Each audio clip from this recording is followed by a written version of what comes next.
ज्ञानतिमिरान्धस्य ज्ञानञ्जनशलाकया चक्षुरुन्मीलितं येन तस्मै श्रीगुरुवे नमः।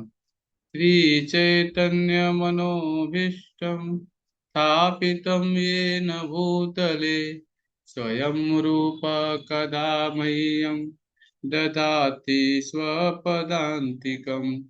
वन्देऽहं श्रीगुरो श्रीयुतपदकमलं श्रीगुरून् वैष्णवांश्च श्रीरूपं साग्रजातं सहगण रघुनाथान्वितं तं सजीवं साद्वैतं सावधूतं परिजनसहितं कृष्णचैतन्यदेवं श्रीराधाकृष्णपादान् सहगण ललिता श्रीविशाखान्वितांश्च। हे कृष्ण करुणा सिंधु दीनबंधो जगतपते गोपेश गोपिका कांत राधा कांत नमस्तुते। तप्त कांचन गौरांगी राधे वृंदावनेश्वरी वृषभानुसुते देवी प्रणमामि हरिप्रिये। वाञ्छाकल्पतरुभ्यश्च कृपा सिन्धुभैव च पतितानां पावनेभ्यो वैष्णवेभ्यो नमो नमः। जय श्री कृष्ण चैतन्य प्रभु नित्यानंद श्री अद्वैत गदाधर श्रीवासादि गौर भक्तविंद। हरे कृष्णा कृष्णा कृष्णा हरे हरे हरे राम राम राम हरे हरे। जय श्री राधा श्याम सुंदर मंदिर में सभी भक्तों का स्वागत है। आज हम पूर्ण पुरुषोत्तम भगवान श्री कृष्ण लीला पुरुषोत्तम भगवान श्री कृष्ण की कथाओं का सुनेंगे वर्णन। आज हम 6वें अध्याय का पूतना वध का पाठ करेंगे। तो इसमें बताया गया है पूतना वध में कि जब नंद महाराज घर लौट रहे थे तो उन्होंने वसुदेव द्वारा दी गई इस चेतावनी पर कि गोकुल में कुछ उत्पात हो सकता है विचार किया। निश्चय ही यह सलाह मैत्रीपूर्ण थी और असत्य न थी। अतः नंद महाराज ने सोचा कि इसमें अवश्य ही कुछ न कुछ सच्चाई है। अतः अतः डर के मारे वे भगवान की शरण लेने लगे। तो यहाँ पे चर्चा हो रही है नंद महाराज की, जहाँ पे बताया गया है कि नंद महाराज हैं वहाँ पे वृंदावन में। यहाँ बताया गया है कि नंद महाराज जब घर लौट रहे थे तो वसुदेव जी ने उनको चेतावनी दिया था, देखिए भगवान की लीलाओं में जन्म कर्म शौच में दिव्यम सब कुछ दिव्य है। लेकिन वसुदेव द्वारा बता रहे हैं कि देखो गोकुल में कुछ उत्पात हो सकता है। अतः नंद महाराज सोच रहे हैं कि इसमें कुछ अवश्य सच्चाई न कुछ कुछ होगा। अतः डर के मारे भी भगवान की शरण लेने गए। संकट आने पर भक्त के लिए स्वाभाविक है कि वह कृष्ण का चिंतन करे, क्योंकि उसके लिए अन्य कोई आश्रय नहीं होता है। तो हम भी देखते हैं अपने जीवन में जब कुछ भी होता है तो भगवान के नाम का जप करते हैं। हरे कृष्णा कृष्ण कृष्ण हरे हरे हरे राम राम राम हरे हरे। ये भगवान का नाम लेते हैं। संकट आने पर क्या करना चाहिए कि भक्त के लिए स्वाभाविक है कि वह कृष्ण का चिंतन करे, भगवान का नाम ले। अन्य कोई दूसरा आश्रय नहीं होता है। जब शिशु संकट में होता है तो अपने माता पिता का आश्रय लेता है। इसी प्रकार भक्त सदैव भगवान की शरण में रहता है। किंतु जब उसे कोई विशेष संकट दिखता है तो वह तुरंत ईश्वर का स्मरण करता है। अपने मंत्रियों से मंत्रणा करने के बाद कंस ने पूतना नामक डायन, जो छोटे छोटे बच्चों का अत्यंत नरसिंहता पूर्वक मारने का इंद्रजाल जानती थी, आदेश दिया कि वह शहरों ग्रामों तथा चारागाहों में जाकर सारे बच्चों का वध कर दे। ऐसी डाइनें अपना इंद्रजाल वहीं फैला सकती हैं जहां कृष्ण के पवित्र नाम कीर्तन या श्रवण न होता हो। कहा जाता है कि जहां कहीं कृष्ण के पवित्र नाम कीर्तन होता है, चाहे उपेक्षा से ही क्यों न हो, वहां सारे बुरे तत्व डाइने भूत प्रेत तथा संकट तुरंत भाग जाते हैं। तो कलयुग में देखिए बहुत ही महत्वपूर्ण है बात जानना कि जहां भी अगर लोग भगवान के नाम का कीर्तन नहीं करेंगे, हाँ, वहां पे क्या होगा, भूत प्रेत ये जितने भी, जो हम समझ सकते हैं कि गांव में बहुत सारा चीज देखने को मिलता है। लोग बोलते हैं हमारे यहाँ ये कर दिए वो कर दिए, हाँ, तो हम देखते हैं कि ये कृष्ण का जो नाम है कितना पवित्र है। जहां भी ये कृष्ण का नाम उपेक्षा से ही क्यों न लिया जाए, लेकिन वहां सारे बुरे तत्व डायने भूत प्रेत संकट तुरंत भाग जाते हैं। जहां भगवान कृष्ण के पवित्र नाम का कीर्तन गंभीरता से होता हो, विशेष रूप से वृंदावन में जहाँ परमेश्वर स्वयं उपस्थित थे, वहां तो ये सर्वथा सत्य है।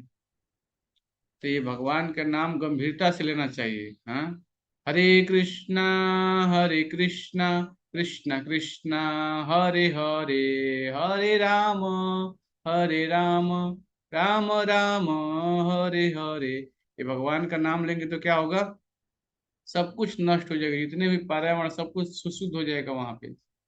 तो बताया गया है कि वृंदावन में बताया गया है कि जहाँ से कोई विशेष जगह है भगवान का धाम वृंदावन, वहां स्वयं भगवान परमेश्वर उपस्थित थे।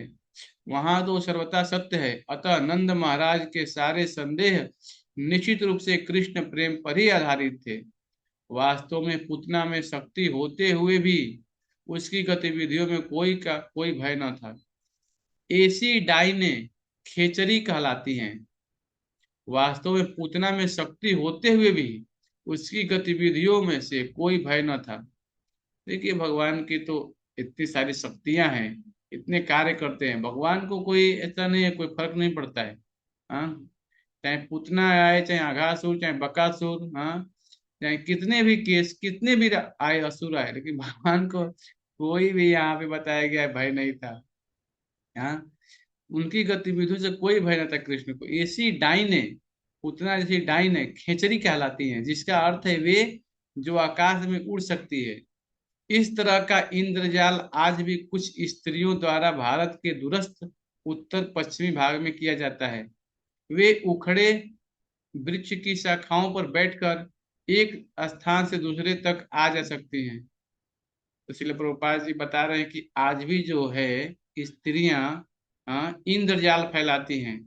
पश्चिमी भाग में बता रहे हैं प्रभुपाद जी कि उखड़े हुए वृक्ष की शाखाओं पर बैठ करके एक स्थान से दूसरे तक आ सकती हैं।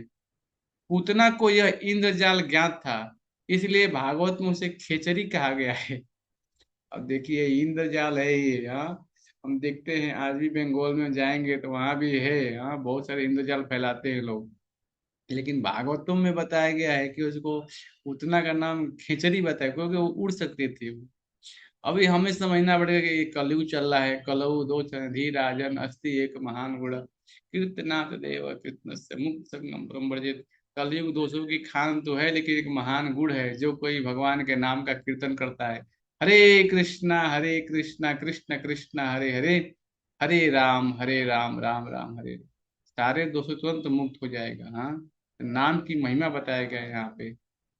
पूतना किसी प्रकार की अनुमति के बिना ही गोकुल में नंद के आवास महल में घुस गई।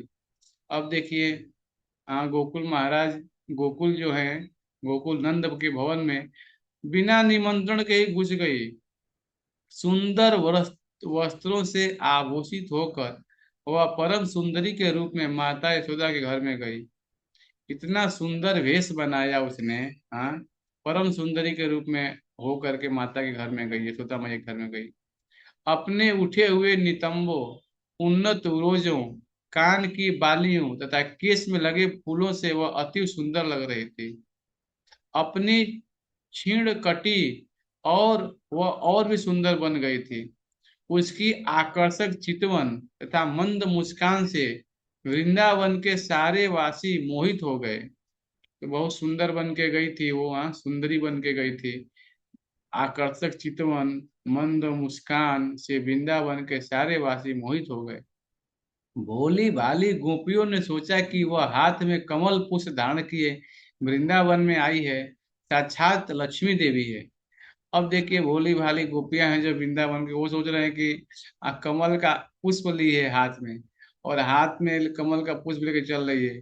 तो वहां के जो वृंदावन वासी हैं, भोली भाली गोपियां, वो सोच रहे हैं साक्षात लक्ष्मी जी हैं ये। उन्हें लगा कि वो अपने पति कृष्ण को देखने के लिए स्वयं आई हैं। अपनी उसकी अपूर्व सुंदरता के कारण उसे किसी ने रोका नहीं। अतः वह बिना रोक टोक के नंद महाराज के घर में प्रविष्ट हो गए। सुंदरी बन के आए है ना। यहाँ पे बताया गया कि किसी ने रोका नहीं उसको, डायरेक्ट घर में एंट्री कर हो गया उसका। हाँ, अब कुछ सुंदरता के कारण अनेकों अनेक बालकों का वध करने वाली पूतना ने कृष्ण को पालने में लिटा देखा। अब घर में गई तो देखा कि पूतना देख रही है कि भगवान कृष्ण पालने जो भगवान पालने में लेटे हुए थे। वह तुरंत समझ गई कि इस नन्हे बालक में अद्वितीय शक्ति है, जो राख की ढकी अग्नि की भांति छिपी है। उसने सोचा, यह बालक तो इतना शक्तिशाली है कि क्षण भर में सारे ब्रह्मांड को नष्ट कर सकता है। उतना कोई साधारण नहीं, तो वो भी समझ गई थी भगवान कृष्ण के कार्यकलापों को। वो बोल भी रही है कि ये नन्हा बालक कोई साधारण जीव नहीं है। हाँ, इसमें अनेक प्रकार की शक्तियां हैं। जैसे बता रही है कि राख है, गांव में हम राख जलाते हैं। अभी जाड़ा का मौसम, ठंडी का मौसम आ गया है, तो राख जब जलती है तो ऐसा नहीं कि तुरंत, जब ज्यादा लकड़ी का होता है जलाते हैं तो राख रहता है। राख के अंदर जो लकड़ी होती है, जब ज्यादा जलाते हैं लकड़ी तो उसके राख बन जाती है, फिर भी अग्नि अंदर छुपी रहती है। तो उसी प्रकार से पूतना सोच रही है कि भगवान नन्हे बालक के रूप में, लेकिन अद्वितीय शक्ति है भगवान की, राख में ढकी अग्नि की भांति भांति छिपी है। उसने सोचा कि यह बालक इतना शक्तिशाली है कि क्षण भर में सारे ब्रह्मांड को नष्ट कर सकता है। देखिए पूतना ऐसा सोच रही है। हाँ, भगवान की शक्ति को समझ गई हो। हाँ, पूतना की समझ अत्यंत महत्वपूर्ण है। भगवान श्री कृष्ण प्रत्येक प्राणी के हृदय में स्थित हैं। भगवत गीता में कहा गया है कि मनुष्य को आवश्यक बुद्धि प्रदान करने वाले तथा विस्मृति उत्पन्न करने वाले हैं। सर्वस्य चाहम हृदि सन्निविष्टो मत्त स्मृति ज्ञान पोहनम च वेदेश सर्वे अहमेव वेद्यो वेदांत कृत देव विदेव चाहम। भगवान को बताया गया है सर्वस्य चाहम हृदि सन्निविष्टो, मैं भगवान बोल रहे हैं, पूतना बोल रही है। समझ गई कि भगवान प्रत्येक प्राणी के हृदय में, सर्वस्य चाहम हृदय सन्निविष्टो, भगवान प्रत्येक प्राणी के हृदय में है। और उसी से भगवान बताए, मनुष्य को बताया गया कि आवश्यक बुद्धि प्रदान करते हैं, स्मृति देते हैं, विस्मृति करने वाले हैं। तो भगवान की जो कार्यकलाप है सब कुछ दिव्य है। पूतना को तुरंत पता चल गया कि जिस बालक को वह नंद के घर में देख रही है वह साक्षात श्री भगवान है। वे वहां नन्हे बालक के रूप में लेटे थे, किंतु इसका अर्थ यह नहीं था कि वे कम शक्तिशाली थे। यह भौतिकतावादी सिद्धांत कि ईश्वर पूजा विकासवादी है, ठीक नहीं है। कोई भी मनुष्य ध्यान या तपस्या द्वारा ईश्वर नहीं बन सकता है। ईश्वर सदैव ईश्वर ही रहता है। कृष्ण बालक के रूप में उतना ही पूर्ण है जितना कि एक विकसित युवक। तो यहाँ पर उपाध्याय जी बहुत महत्वपूर्ण बता रहे हैं कि आजकल के वैज्ञानिक जो भौतिकतावादी सिद्धांत पे ईश्वर पूजा का विकासवादी हैं, हाँ, वो ठीक नहीं है। हम देखिए कोई भी मनुष्य, हाँ, भगवान नहीं बन सकता है। ये बात बहुत ही महत्वपूर्ण है। हाँ, अभी बोलते हैं कि आजकल बहुत सारे भगवान आ गए हैं। ये होलीनेस राधा गोविंद स्वामी महाराज बोलते हैं कि जो बोलता है भगवान है तो उनको बोलो कि भगवान कूर्म अवतार ने पूरे पर्वत को उठा कर करते हैं। आपके पीठ में मैं 50 किलो रखता हूँ, हाँ, पीठ के वजन लेट जाओ, फिर थोड़ा उसको उधर ही रुको आप, हाँ, दब के मर जाएंगे। 100 किलो रखेंगे वजन, तो आज के भगवान हैं, लोग शंका भी नहीं रख सकते। हाँ, तो कैसे भगवान हो सकते हैं। हाँ, ये भौतिकतावादी सिद्धांत की ईश्वर पूजा विकासवादी ठीक नहीं है। कोई भी मनुष्य ध्यान या तपस्या द्वारा ईश्वर नहीं बन सकता। ईश्वर सदैव ईश्वर रहता है। कृष्ण बालक के रूप में उतना ही पूर्ण है जितना कि एक विकसित युवक। मायावादी सिद्धांत के अनुसार जीवात्मा प्रारंभ में ईश्वर था, किंतु अब वह माया के प्रभाव से अभिभूत हो गया। अतः मायावादी मानते हैं कि इस समय वो ईश्वर नहीं है। तो ये मायावादी सिद्धांत बोलते हैं। मायावादी भाषा सुन ले है सर्वनाश। हाँ, अगर आप मायावादी लोगों से सुनेंगे जो भगवान में विश्वास नहीं रखते, भगवान के रूप, हाँ, गुण लीला माधुर्य, जो भगवान के उनके कार्यकलापों में विश्वास, ऐसे लोग सुनेंगे तो आपकी भक्ति नष्ट हो जाएगी। इसीलिए मायावादियों का सिद्धांत नहीं सुनना चाहिए। हमें गुरु शिष्य परंपरा से ज्ञान लेना चाहिए। यही बात यहाँ बताया गया है। हाँ, ये बताया गया है कि अतः मायावादी मानते हैं कि वो ईश्वर नहीं है, किंतु माया का प्रभाव हटा लेने पर वह पुनः ईश्वर हो जाता है, ऐसे मायावादी बोलते हैं। यह सिद्धांत सूक्ष्म जीवात्माओं पर लागू नहीं हो सकता। देखिए, प्रभुपाद जी स्पष्ट बता रहे हैं कि हम कौन है, हम सूक्ष्म जीवात्मा है। हाँ, तो हमारे ऊपर लागू नहीं होता। जीवात्माएं श्री भगवान के क्षुद्र अंश हैं। वे मूल अग्नि के क्षुद्र अंश या चिंगारियां हैं। अतः वे माया के प्रभाव से ढके जा सकते हैं, किंतु कृष्ण नहीं। कृष्ण तो श्री भगवान है। यहाँ तक कि वसुदेव तथा देवकी घर में जन्म लेने के समय से ही कृष्ण श्री भगवान है। ये हमें जानना पड़ेगा कि जीवात्माएं जो हैं श्री भगवान के क्षुद्र अंश हैं। ये मूल अग्नि के क्षुद्र अंश या चिंगारियां हैं। तो मान लीजिए यहाँ पे बैठे हैं हम, यहाँ खूब कोयला जल रहा है, कोयले की अग्नि जल रही है, कोई चिंगार अगर मान लीजिए थोड़ा सा बाहर निकल जाए, लेकिन चिंगारी बहुत कम हो जाएगी, क्षुद्र हो जाएगी।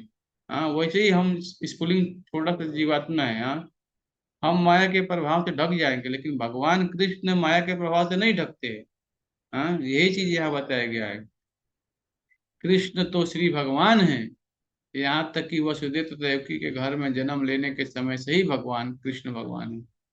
कृष्ण ने बाल स्वभाव दिखलाया और अपनी आंखें बंद कर ली, मानो वे पूतना को न देखना चाह रहे हों। भक्तगण उनके नेत्रों के बंद होने की तरह तरह व्याख्या करते हैं। कुछ का तो कहना है कि कृष्ण ने इसलिए अपनी आंखें बंद कर ली क्योंकि वे उस पूतना का मुंह नहीं देखना चाहते थे, जिसने अनेक बालकों का वध कर दिया था और अब उन्हें भी मारने आई थी। अन्यों का कहना है कि उसे अंदर से कुछ अद्वितीय बातें ज्ञात हो रही थी और उसे विश्वास दिलाने के लिए उन्होंने अपनी आंखें बंद कर ली, जिससे वह भयभीत न हो। इतने पर भी कुछ दूसरे लोग इस प्रकार व्याख्या करते हैं कि कृष्ण अवतार असुरों का वध करने और भक्तों की रक्षा करने के लिए हुआ है, जैसा कि श्रीमद् भगवत गीता में कहा गया है, परित्राणाय साधूनाम विनाशाय च दुष्कृताम। इस प्रकार उन्होंने जिस प्रथम असुर का वध करना था वह एक स्त्री थी। वैदिक नियमों के अनुसार स्त्री, ब्राह्मण, गाय या बालक का वध करना वर्जित है। तो वैदिक नियम में पहले ही बताया गया है कि स्त्री हो, ब्राह्मण हो, गाय हो, बालक हो, इसका वध करना वर्जित है। किंतु कृष्ण को बाध्य होकर पूतना का वध करना पड़ा, क्योंकि स्त्री वध शास्त्रोचित नहीं है। इसलिए श्री कृष्ण के पास आंखें बंद करने के अतिरिक्त अन्य कोई चारा न था। एक दूसरी व्याख्या यह है कि कृष्ण ने इसलिए आंखें बंद कर ली क्योंकि वे पूतना को मात्र अपनी धाय के रूप में मान रहे थे। धाय यानी माता के रूप में मान रहे थे। पूतना कृष्ण के पास स्तन पान कराने आई थी। कृष्ण इतने कृपालु हैं कि यह जानते हुए कि पूतना उन्हें मारने आई थी, उन्होंने उसे अपनी धाय या माता के रूप में देखा।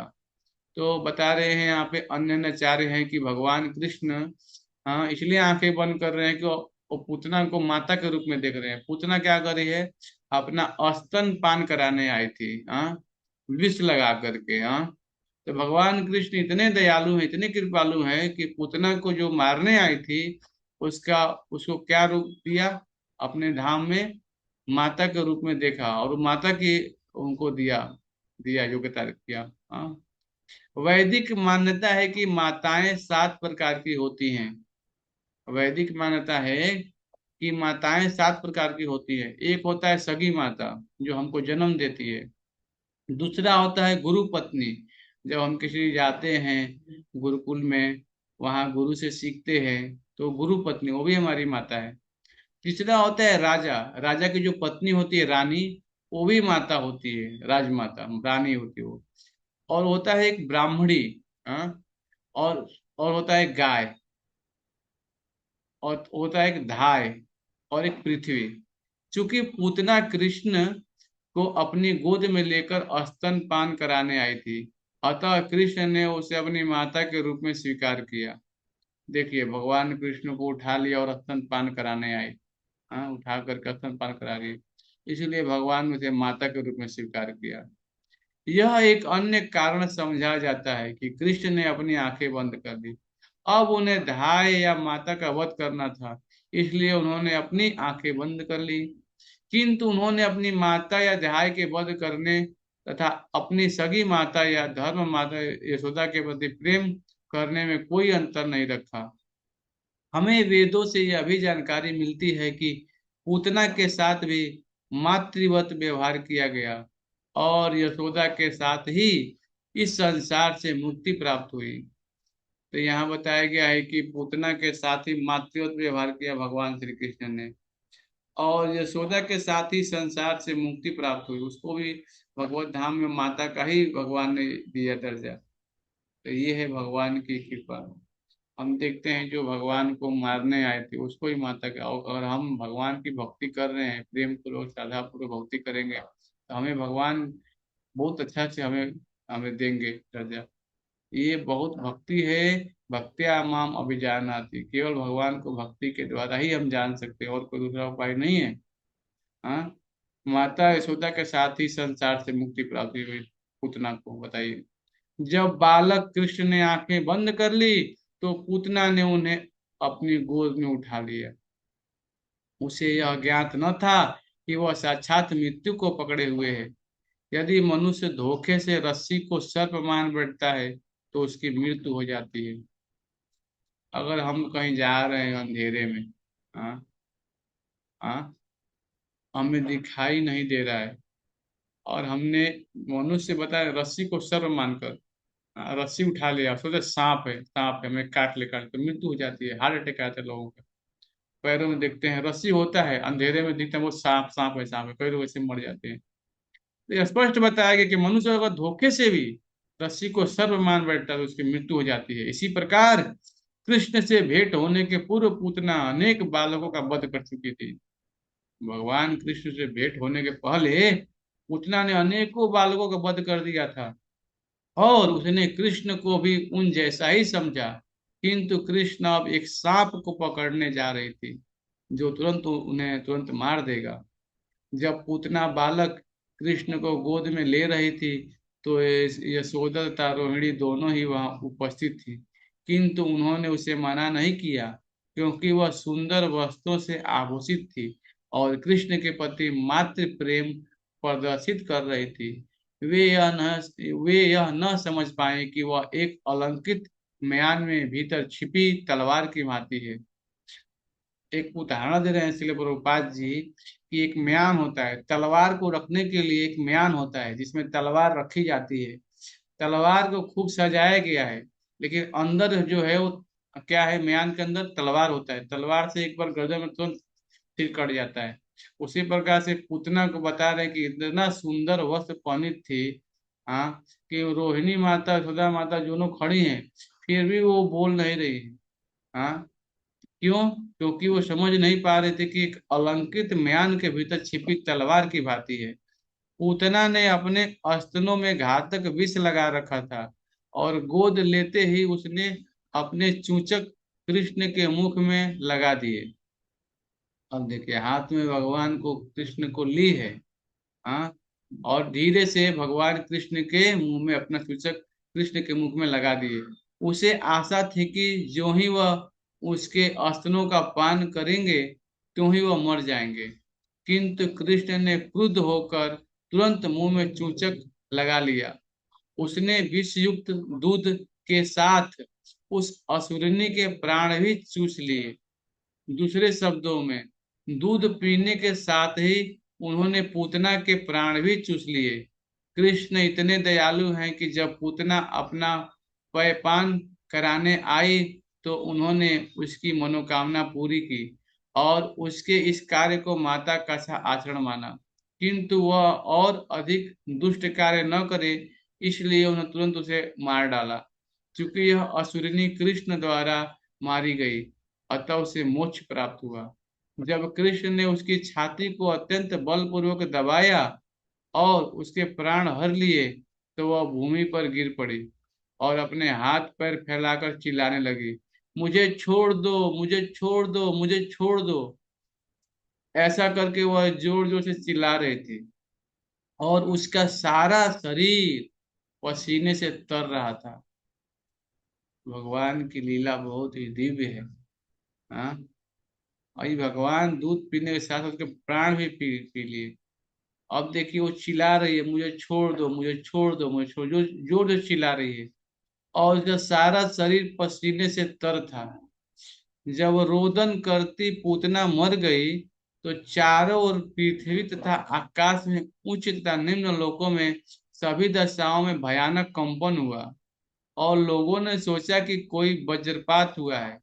इस प्रकार पूतना के इंद्रजाल का दुस्वप्न दूर हुआ, और उसने एक विराट असुरनी जैसी अपनी वास्तविक स्वरूप धारण कर लिया। अब यहाँ बताया गया है कि चारों दिशाओं में कंपन हो रहा है। उतना ऐसे गिर जैसे वज्रपात हो रहा है, जैसे गिरा पूरा धरती हिल गया। और इस प्रकार उतना ने इंद्रजाल का दुस्वप्न दूर हुआ। अब देखिए जब गिर रही है तो उसका असुरनी का रूप बन गया, वास्तविक स्वरूप धारण कर लिया उसने। उसने अपना भयानक मुंह खोल दिया और अपने हाथ पैर फैला दिए। इस प्रकार गिर पड़ी जिस प्रकार इंद्र के वज्र पहाड़ से वृत्तासुर गिर पड़ा था। तो बताया गया है भागवतम में कि इंद्र जो है उनका भी लड़ाई होता है वृत्तासुर से, भागवतम में ही आता है। तो जैसे वृत्तासुर गिरे थे वैसे यहाँ पे हाँ पूतना भी गिर रही है। उसके सिर के लंबे लंबे केस और उसके पूरे शरीर पे बिखरे बिखरे हुए थे। उसका गिरा हुआ शरीर 12 मील तक फैला था, जिसके गिरने से सभी वृक्ष चूर चूर हो गए थे। अब सोचिए उसकी साइज 12 मील। हम वृंदावन से यात्रा करके जब आ रहे थे, हम मथुरा में हम जाते हैं, तो कंस का जहाँ महल है, जब वहां से बस निकलती है, हाँ जब हम बाहर आते हैं फिर जाते हैं रेलवे स्टेशन की तरफ आते हैं घूम करके, तो वो रास्ते में जो पूतना का जो जहाँ से भगवान के महल में आई थी, वो एक तालाब है वहां पे। हाँ तालाब है। अब वहां से कंस का महल कितना दूर है आप सोच भी नहीं सकते, देखेंगे तो लगेगा कि क्या लीला है। और वहां से हम देखते हैं कि 12 मील तक फैला हुआ था वहाँ, उसका शरीर 12 मील में फैला हुआ था। और जितने भी वृक्ष सब चूर चूर हो गए थे। जिस किसी ने उसके विशाल शरीर को देखा वह आश्चर्यचकित था। उसके दांत खुदी हुई सड़कें लग रही थी, और उसके नथुने पर्वत कंदराओं के समान प्रतीत हो रहे थे। हाँ वो देखिए यहाँ बताया गया है कि दांत और खुद ही सड़क के समान लग रहा था। नथुने जो पर्वत कंदराओं के समान प्रतीत हो रहे थे। उसके स्तन छोटी छोटी पहाड़ियों जैसे लग रहे थे, और उसके केस विशाल लालाब झाड़ी के समान थे। उसकी आंख के गड्ढे अंधकूपों के तुल्य था।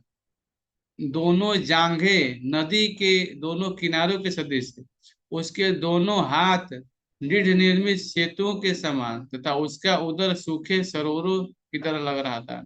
इसे देखकर सारे ग्वाल तथा गोपियां आश्चर्य एवं भय से चकित थी।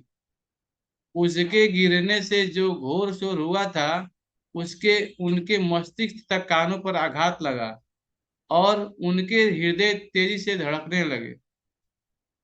सारे वृंदावन वासी जितने थे देखकर सब आश्चर्यचकित हो गए थे। सबको ऐसा लगा कि इस शरीर को देख करके ऐसा लगा कि उनके हृदय तेजी से धड़कने लगे थे। वृंदावन वासी कौन सी असुरनी आ गई वृंदावन में। हाँ जब गोपियों ने उन्हें कृष्ण को पूतना की गोदी में निर्भय खेलते पाया, तो वे तुरंत आ गईं और उन्हें उठा लिया। माता यशोदा, रोहिणी तथा अन्य वृद्ध गोपियों ने तुरंत ही चवर लेकर उनके शरीर की परिक्रमा करते हुए शुभ अनुष्ठान संपन्न किए। बालक को गोमूत्र से पूरी तरह नहलाया गया, तथा पूरे शरीर में गोखुर से उठी धूलि लगाई गई। उसका इसका उद्देश्य उन्हें नन्हे कृष्ण को भविष्य की अशुभ घटनाओं से बचाना था। इस घटना से पता चलता है कि परिवार, समाज तथा प्राणी मात्र के लिए गाय की कितनी महत्ता है। तो देखिए भगवान कृष्ण को पूतना जहाँ मरी हुई थी वो उठा करके ला करके गोमूत्र से नहलाया जा रहा है। हाँ गोधूलि उठा के लगाई जा रही है, सब गाय से ही काम किया जा रहा है। गाय की पूंछ से उसका वो कर रहे हैं। हाँ तो हम देखिए गाय कितनी महत्वपूर्ण है, हाँ इसे ही घटना से मालूम चल रहा है। इस घटना से पता चलता है कि परिवार में, समाज में, प्राणी मात्र के लिए गाय कितनी महत्ता है। आज तो घर में लोग गाय के जगह कुत्ते पाल रहे हैं। कुत्ते को स्थान है घर के बाहर, लेकिन एक हमें भारत भूमि में जन्म लेने वाले, हाँ, एक बस सिंह नहीं है लेकिन अंदर असुर ही है। हाँ, चाहे स्त्री हो चाहे पुरुष हो, बुद्धि नाम की कोई चीज ही नहीं है। कुत्ता का स्थान घर से बाहर होता है। उसको बेडरूम तक घुसा के घर का पूरा अशुभ कर देते हैं। पूरा घर एकदम अपवित्र हो जाता है। जिस घर में कुत्ता होता है वो पूरा घर अशुद्ध हो माना जाता है। वहां पानी भी नहीं पीना चाहिए स्वभाव से देखा जाए तो, जिस घर में कुत्ता होता है। तभी बहुत ही महत्वपूर्ण है जानना। हाँ, कुत्ते का स्थान घर के बाहर ही रखिए, जहाँ जिसका शास्त्रों में बताया गया। घर में मत घुसाइए। मनुष्य होकर के पशु जैसा बुद्धि रख रहे हैं आज के लोग। कितनी खराब परिस्थिति हो गई। हाँ, गाय होनी चाहिए घर में। हाँ, गाय से कितना सारा चीज लाभ बताया जा रहा है यहाँ पे। कृष्ण के दिव्य शरीर के लिए किसी संरक्षण की आवश्यकता नहीं थी, किंतु हमें गौ की महत्ता का उपदेश देने के लिए भगवान ने बहुत ही महत्व प्रदान किया है हमें जानना। देखिए, बहुत महत्वपूर्ण चीज बताया गया है यहाँ पे। हाँ, कृष्ण के दिव्य शरीर के लिए किसी संरक्षण की आवश्यकता नहीं थी, किंतु हमें गौ की महत्ता का उपदेश देने के लिए भगवान के ऊपर गोबर का लेप किया गया। गोमूत्र से उन्हें नहलाया गया और गौओं के चलने से उठी धूलि उन पर छिड़की गई। इस शुद्धिकरण संस्कार के बाद यशोदा, रोहिणी समेत गोपियों ने विष्णु के नामों का उच्चारण किया, जिससे कृष्ण के शरीर का समस्त ऊपर भावों से पूरी पूरी सुरक्षा प्राप्त हो सके। उन्होंने अपने हाथ पैर धोए और 3 बार जल का आचमन किया। ओम श्री केशवाय नमः, ओम श्री केशवाय नमः, ओम श्री माधवाय नमः। हाँ, ओम श्री केशवाय नमः, ओम श्री माधवाय नमः, ओम श्री, ऐसे करके 3 बार आचमन किया लोगों ने, जैसा कि मंत्रोच्चार के पूर्व करने का रिवाज है। और देखिए,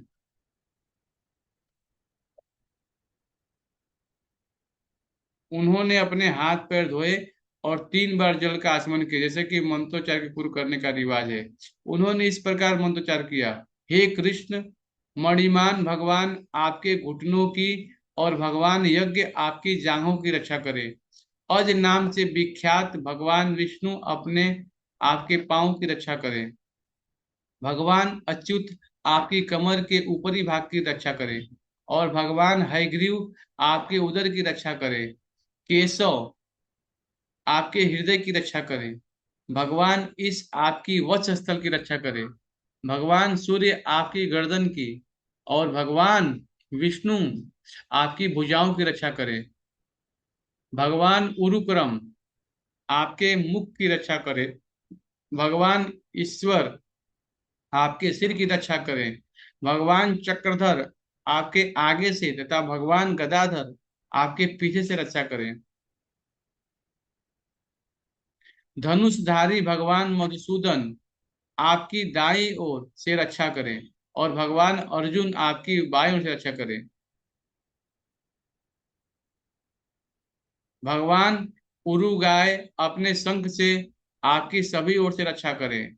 भगवान उपेंद्र आपकी ऊपरी से ऊपर से रक्षा करें। भगवान ताक्ष्य पृथ्वी पर आपकी रक्षा करें। भगवान हलधर आपकी चारों ओर से रक्षा करें। भगवान ऋषिकेश आपकी समस्त इंद्रियों की रक्षा करें। भगवान नारायण आपके श्वास की, और श्वेत श्वेत द्वीप के स्वामी नारायण आपके हृदय की, और योगेश्वर मन की रक्षा करें। यहाँ पे बहुत ही महत्वपूर्ण चीज बताया गया है। कितने वृंदावन के वासी माताएं हैं। हाँ, सब कुछ भगवान के नाम से, एक एक भगवान के जन्म कर्म सब कुछ है। और सब कुछ यहाँ बताया गया है कि भगवान कैसे, हाँ, विष्णु के जो नाम है, भगवान कृष्ण के अनेकों नाम है। नाम नाम अकारी बहुधा, निज सर्वशक्ति त्रापिता निमित्त स्मरण का एतादशी तो कृपा भगवान नमापि दुर्दय मिति मिहाजनी नाम राग। भगवान के अनेकों नाम है, और अनेकों नाम अनेकों शक्ति अर्पित कर दिया भगवान ने। तो योगेश्वर बोल रहे हैं कि मन की रक्षा करें, कृष्ण गर्भ आपकी बुद्धि की रक्षा करें, और श्री भगवान आपकी आत्मा की रक्षा करें। आपके खेलते समय भगवान गोविंद आपकी चारों दिशाओं से रक्षा करें, और जब आप सो रहे हो तो भगवान माधव आपके सारे संकटों से रक्षा करें। जब आप चल फिर रहे हैं तो वैकुंठ के स्वामी आपको नीचे गिरने से बचाएं। जब आप बैठे हों तो भगवान नारायण आपकी सारी सुरक्षा प्रदान करें। और जब आप खा रहे हैं तो समस्त यज्ञों के स्वामी आपकी सभी प्रकार से रक्षा करें। इस तरह माता यशोदा बालक के शरीर के विभिन्न अंगों की रक्षा के लिए विष्णु के विविध नामों का उच्चारण करने लगी। माता यशोदा का दृढ़ विश्वास था कि वे अपने पुत्र को रक्षा डाकिनियों, याधानियों, यातुधानियों, कुष्मांडों, यक्षों, राक्षसों, विनायकों, कोटरा, रेवती, ज्येष्ठा, पूतना, मातृकाओं, उन्मादों तथा इस प्रकार अन्य भूत प्रेतों से कर सकेंगे, जो मनुष्य को उनके निजी अस्तित्व के रूप में भुलवा देती हैं तथा प्राणों एवं इंद्रियों को कष्ट पहुंचाते हैं। इतने सारे नाम बताए गए हैं। आज तक भागवतम पढ़ने तब मालूम चल रहा है कितनी सारी डाकिनियां होती हैं, यादवनियां होती हैं, कुष्मांडा होती हैं। हाँ, यक्ष, राक्षस, विनायक, कोटरा, रेवती, ज्येष्ठा, पूतना, ये सब क्या है? सब डाकिनियां हैं। मनुष्य को क्या करती हैं? इंद्रियों को कष्ट पहुंचाते, सब कुछ भुलवा देती है। ये कभी कभी स्वप्न में भी आते हैं और उत्पात मचाते हैं। तो कभी ये वृद्धा स्त्रियों के रूप में प्रकट होकर नन्हे मुन्ने बालकों का रक्त चूसते हैं। किंतु जहाँ भगवान नाम का कीर्तन होता रहता है वहां ये भूत प्रेत ठहर नहीं पाते। माता यशोदा को गौ तथा विष्णु के पवित्र नाम के वैदिक आदेशों के विषय में दृढ़ विश्वास था। कलयुग केवल नाम आधारा। हाँ, कलयुग में केवल भगवान का नाम होना चाहिए, और जहाँ भगवान का नाम नहीं होगा, अनेक प्रकार के आज के बच्चों को बचाना है तो भगवान के नाम का कीर्तन होना चाहिए। तो भूत प्रेत, देखिए भागवतम में सब कुछ है, यहाँ पे सब कुछ स्पष्ट बताया गया है कि अब सब कुछ भी दिखता है, गाँव में सब कुछ होता है और यहाँ भी देखते हैं। तो हमें चाहिए कि हम जब हम मालूम चल गया है कि भगवान के नाम का शक्ति है, भगवान के नाम कीर्तन करना, कलयुग में केवल भगवान का कीर्तन होना चाहिए घर पे, और कीर्तन नहीं होता है तो वहाँ अशुभी लक्षण होने वाला है। इसीलिए भगवान का नाम का कीर्तन चाहिए। हरे कृष्णा, हरे कृष्णा, कृष्ण कृष्णा, हरे हरे, हरे राम, हरे राम, राम राम, हरे हरे। ये भगवान का नाम का कीर्तन बहुत जोर तरीके से होना चाहिए। बढ़िया से भगवान का रोज सुबह शाम घर में कीर्तन होना चाहिए, नाम होना चाहिए। आप लोग शिला प्रभुपाद जी का एक टेप लेके वो भी लगा सकते हैं घर में, जहाँ प्रसाद बनता है। नियमित भगवान का नाम घर में चलते रहना चाहिए, जहाँ पे भूत पे ठहर नहीं पाते। माता यशोदा को गौओं तथा विष्णु के पवित्र नाम के वैदिक आदेशों के विषय में दृढ़ विश्वास था। अतः उन्होंने अपने पुत्र कृष्ण की रक्षा के लिए इन दोनों की शरण ग्रहण कर ली। तो बताया गया है कि दोनों माताएं भगवान के नाम में इनको दृढ़ विश्वास था। उन्होंने विष्णु के समस्त नामों का उच्चारण किया, सहस्त्र नाम का उच्चारण किया, बताइए, जिससे वे अपने पुत्र की रक्षा करें। वैदिक संस्कृति में आदि काल से गोपालन तथा विष्णु नाम के कीर्तन पर बल दिया गया है। देखिए हमारी वैदिक संस्कृति बहुत ही ऊंची है। आजकल तो हमारे वेशभूषा सब कुछ बदलते जा रहे हैं। अभी क्या बताऊं मैं आप लोगों को, बहुत ही दयनीय स्थिति होने वाली है आगे जाकर। भागवतम में बहुत स्पष्ट बताया गया है। हाँ? तो ये वैदिक संस्कृति को नीचे गिराने का जो कार्य है, वो स्वयं अपने माता पिता अगर हैं और बच्चों को सही संस्कार नहीं देंगे, धीरे धीरे और गिरते जाएगा दिन प्रतिदिन। तो यहाँ शास्त्र में बताया गया है कि वैदिक संस्कृति में आदिकाल से गो पालन यानी गाय का पालन और विष्णु नाम के कीर्तन पर बल दिया गया है। और आज भी ऐसे व्यक्ति जो वैदिक प्रणाली का अनुगमन करते हैं, विशेषता गृहस्थ लोग, तो कम से कम 1 दर्जन गौवे पालते हैं और अपने घर में स्थापित भगवान विष्णु के अर्चा विग्रह की पूजा करते हैं। जो लोग कृष्ण भावना में इतनी उन्नति कर रहे हैं, उन्हें इस कार्यकलाप से पाठ सीखना चाहिए और गौ में तथा विष्णु के शुभ नाम का में रुचि लेनी चाहिए। वृंदावन के वयस्क गोपिकाएं कृष्ण के प्रेम में इतनी लीन थी कि वे कृष्ण के हर तरह से बचाना चाहती थी। यद्यपि उन्हें इसकी आवश्यकता न थी, क्योंकि उन्होंने अपने को पलने से, देखिए वृंदावन की जो गोपियां हैं, हर तरह से भगवान कृष्ण को कैसे बचाया जाए इसी का चिंतन करती रहती थी।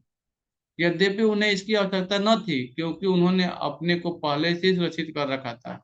वे यह नहीं समझ पाए कि कृष्ण श्री भगवान थे, जो बालक के रूप में धारण किए हुए क्रीड़ा कर रहे थे। बच्चों के रक्षा संबंधी अनेक औपचारिकताओं के बाद माता यशोदा ने कृष्ण को अपनी गोद में लेकर अपना दूध पिलाया। जब बालक को विष्णु मंत्र से रक्षा कर ली गई, तो माता यशोदा को लगा कि वो सुरक्षित है। इसी बीच सारे ग्वाले जो जो कर हाँ, तो यहाँ बताया गया है कि माता यशोदा समझ गई कि कृष्ण अभी सुरक्षित हैं। इसी प्रकार जो सारे ग्वाल बाल थे, जो कर जमा करने मथुरा गए थे, लौट कर आए, तो सबने पूतना के विशाल मिश्री को देखा और स्तंभित हो गए थे। नंद महाराज को वसुदेव की भविष्यवाणी स्मरण हो आई और उन्हें एक ऋषि तथा योगी मानने लगे। अन्यथा वे कैसे बता सकते थे कि वृंदावन से मेरी अनुपस्थिति की अवधि में कोई घटना होने वाली है। इसके बाद व्रज के समस्त वासियों ने पूतना के शरीर, जो पूतना का विशाल शरीर था, खंड खंड कर डाले और उसे जलाने के उद्देश्य से लकड़ी की चिता बना दी। जब पूतना के शरीर के अंग जल रहे थे, तो अग्नि से उठे धुएं से अगरू की सुगंधी छा रही थी। यह सुगंधी कृष्ण द्वारा वध किए जाने के कारण थी। तो भगवान ने उसका प्राण पी लिया, तो उसके शरीर को स्पर्श कर रहे थे, इसलिए उसके शरीर से बदबू नहीं आ रही थी। अगरू और सुगंध आ रहा था, बहुत खुशबूदार आ रहा था, सुगंध आ रहा था। भगवान ने एक बार इस चीज को स्पर्श कर दिया, हाँ, उसके शरीर से खुशबू आ रही थी। बताइए, शास्त्रों में बताया गया है। यह सुगंधि कृष्ण द्वारा वध किए जाने के कारण थी। इसका अर्थ यह हुआ कि असुरनी पुतना के सारे पाप धुल गए थे और उसके उसे स्वर्गिक शरीर प्राप्त हो गया था। ऐसा यहाँ उदाहरण प्राप्त होता है कि भगवान कितने ही दयालु हैं और सर्व कल्याणकारी हैं कि पुतना कृष्ण को मारने आई थी, किंतु कृष्ण उसका दूध पान किया था, अतः वह तुरंत पवित्र हो गई थी और उसके मृत शरीर को दिव्य गुण प्राप्त हुआ। इसका एकमात्र कार्य छोटे छोटे बालकों को मारना था। उसे केवल रक्त प्रिय था, किंतु कृष्ण के प्रति द्वेष रखते हुए भी उसे मोक्ष प्राप्त हुआ, क्योंकि उसने कृष्ण को अपना दूध पिलाया था। अतः उन लोगों के विषय में क्या कहा जाए जो माता के रूप में कृष्ण को अत्यंत प्रिय है और जो अत्यंत प्रेम पूर्वक सदा उनकी सेवा करते हैं, जो हर जीव के परमात्मा है और पूर्ण पुरुषोत्तम भगवान है। इससे यह निष्कर्ष निकला कि भगवान की सेवा में लगाई गई अल्प शक्ति भी अपार दिव्य लाभ प्रदान करने वाली है। इसकी व्याख्या श्रीमद् भगवत गीता में की गई है। स्वल्पम मत्स्य धर्मस्य त्रायते महतो भयात।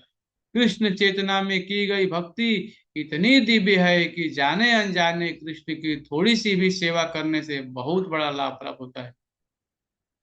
किसी वृक्ष के पुष्प अर्पित करके कृष्ण की पूजा करना भी उस जीवात्मा के लिए लाभप्रद है जो वृक्ष के अस्तित्व तक सीमित है।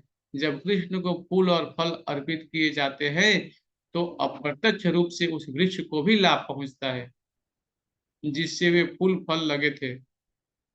अतः अर्चना विधि हर एक के लिए लाभप्रद है। कृष्ण ब्रह्मा तथा शिव जैसे महान देवों द्वारा पूज्य हैं और पूतना इतनी भाग्यशाली थी कि वही कृष्ण बालक के रूप में उसकी गोद में खेले। श्री कृष्ण के वही चरण कमल जो ऋषियों तथा भक्तों द्वारा आराध्य है, पूतना के शरीर पर पड़े।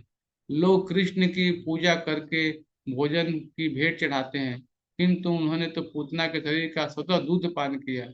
इसलिए भक्तगण प्रार्थना करते हैं, यदि पूतना जैसी शत्रुणी केवल दूध पिला करके इतना लाभ प्राप्त कर सकी, तो फिर प्रेम तथा स्नेह से कृष्ण की पूजा से प्राप्त होने वाले लाभ का अनुमान भला कौन लगा सकता है।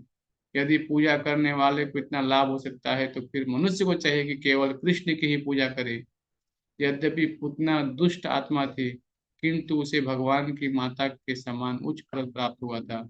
अतः यह स्पष्ट है कि गौओं तथा वयस्क गोपियां भी जो कृष्ण को दूध देती थी, दिव्य पद को प्राप्त हुई। कृष्ण किसी को भी कुछ भी मुक्ति से लेकर कोई भी काल्पनिक भौतिक वस्तु दे सकते हैं। अतः जिस पूतना के शरीर का दुग्धपान करते रहे, उसके मोक्ष के संबंध में कोई संदेह नहीं हो सकता। और उन गोपियों को मोक्ष के संबंध में क्या संदेह हो सकता है जिन्हें कृष्ण इतने प्रिय थे। निसंदेह जिन समस्त गोपियों तथा ग्वालों एवं गायों के वृंदावन में अत्यंत प्रेम तथा स्नेह से कृष्ण की सेवा की, वे सब इस भौतिक संसार की दयनीय दशा से मुक्त हो गए। समस्त वृंदावन वासियों की नाकों में पूतना के जलने से उत्पन्न धुएं की सुगंधी गई, तो वे एक दूसरे से पूछने लगे, यह सुगंधी कहाँ से आ रही है। और बातचीत के दौरान ही उन्हें यह ज्ञात हुआ कि यह सुगंध पूतना के जलने से उठे धुएं की है। कृष्ण उन्हें प्राणों से प्रिय थे, और जैसे ही उन्होंने सुना कि कृष्ण द्वारा पूतना का वध हुआ है, तो सबों में प्रेम वश उस बालक का आशीष दिया। पूतना के जल जाने के पश्चात नंद महाराज घर आए और तुरंत ही बच्चे को गोद में उठाकर उसका सिर चूमा। इस प्रकार परम संतुष्ट हुए। उनका नन्हा सा बालक इस महान विपदा से बच गया। श्रील सुखदेव गोस्वामी उन समस्त व्यक्तियों को आशीर्वाद देते हैं जो कृष्ण द्वारा पूतना के इस वृत्तांत को सुनते हैं, क्योंकि उन्हें निश्चय ही गोविंद के वरदान की प्राप्ति होगी। इस प्रकार लीला पुरुषोत्तम भगवान श्री कृष्ण के अंतर्गत पूतना वध नामक छठे अध्याय का भक्ति वेदांत तात्पर्य पूर्ण हुआ। हरे कृष्णा हरे कृष्णा कृष्णा कृष्णा हरे हरे, हरे राम हरे राम राम राम हरे हरे। ये रोज नियमित रूप से भगवान के नाम का जप करें। कलयुग में केवल नाम में शक्ति है, इसलिए हम नाम को अच्छे से लें। हाँ, नाम ज्यादा हम सुनेंगे, एक एक मंत्र को सुनना है। हरे कृष्ण कृष्ण कृष्ण हरे हरे, हरे राम राम राम। धीरे धीरे भगवान के नाम को सुनना है, एक एक शब्द को सुनना है कानों से। देखिए, जितना हम ध्यान पूर्वक नाम को सुनेंगे, उतना ही हमारा मन स्थिर होगा। फिर हम शांति से, हम जो भी कार्य कर रहे हैं, हमें आनंद आएगा काम करने में। एक कथा श्रवण करना बहुत जरूरी है कलयुग में। जब तक भगवान के कार्यकलापों को सुनेंगे नहीं, तब तक हम इच्छा नहीं होगी भगवान का नाम लेने का। हाँ, तो बहुत महत्वपूर्ण है भगवान के नाम को कीर्तन सुनना करना। अब मान लीजिए आपको कोई मित्र है, अमेरिका में रह रहा है, अमेरिका से फोन किया, अरे यहाँ तो बहुत ज्यादा पैसा है, बहुत सुंदर है। हाँ, यहाँ बहुत ज्यादा डॉलर मिलता है, सब सुख सुविधा ज्यादा है। आप सुनेंगे तो आपको जाने की इच्छा हो जाएगी। हाँ, तो उसी प्रकार से हमें जानना पड़ेगा, वहां भी जन्म मृत्यु है, अमेरिका में जन्म मृत्यु है, भारत में भी जन्म मृत्यु है। ये पूरे कहीं भी चले जाएंगे, पूरे देश में सब सब जगह जन्म मृत्यु जरा भी चार चीज रहेगा। मेन समस्या यही है, जन्म मृत्यु जरा व्याधि। जन्म होता है तो मृत्यु हो गया, अब बीच में दो चीज बोनस है। हाँ, बुढ़ापा और कष्ट। हाँ, जरा और व्याधि। तो कोई चाहता है क्या? कोई नहीं चाहता ये। कोई नहीं चाहता कि मैं बूढ़ा हूँ जल्दी मर जाऊं, कोई नहीं चाहता है। लेकिन ये प्रकृति द्वारा हमें आने ही वाला है, इसीलिए अभी से सावधान हो जाइए। हाँ, तो ये बताया गया है कि भगवान बोलते हैं, न तद भासते सूर्यो न शशांको न पावको यद गत्वा न निवर्तते तद धाम परम। भगवान बोलते हैं कि मेरे जो धाम है, वहाँ सूर्य चंद्रमा की जरूरत नहीं है। भगवान के धाम स्वयं भगवान के जो शरीर है, उसे प्रकाशित है, वहां पे सूर्य चंद्रमा की जरूरत ही नहीं है।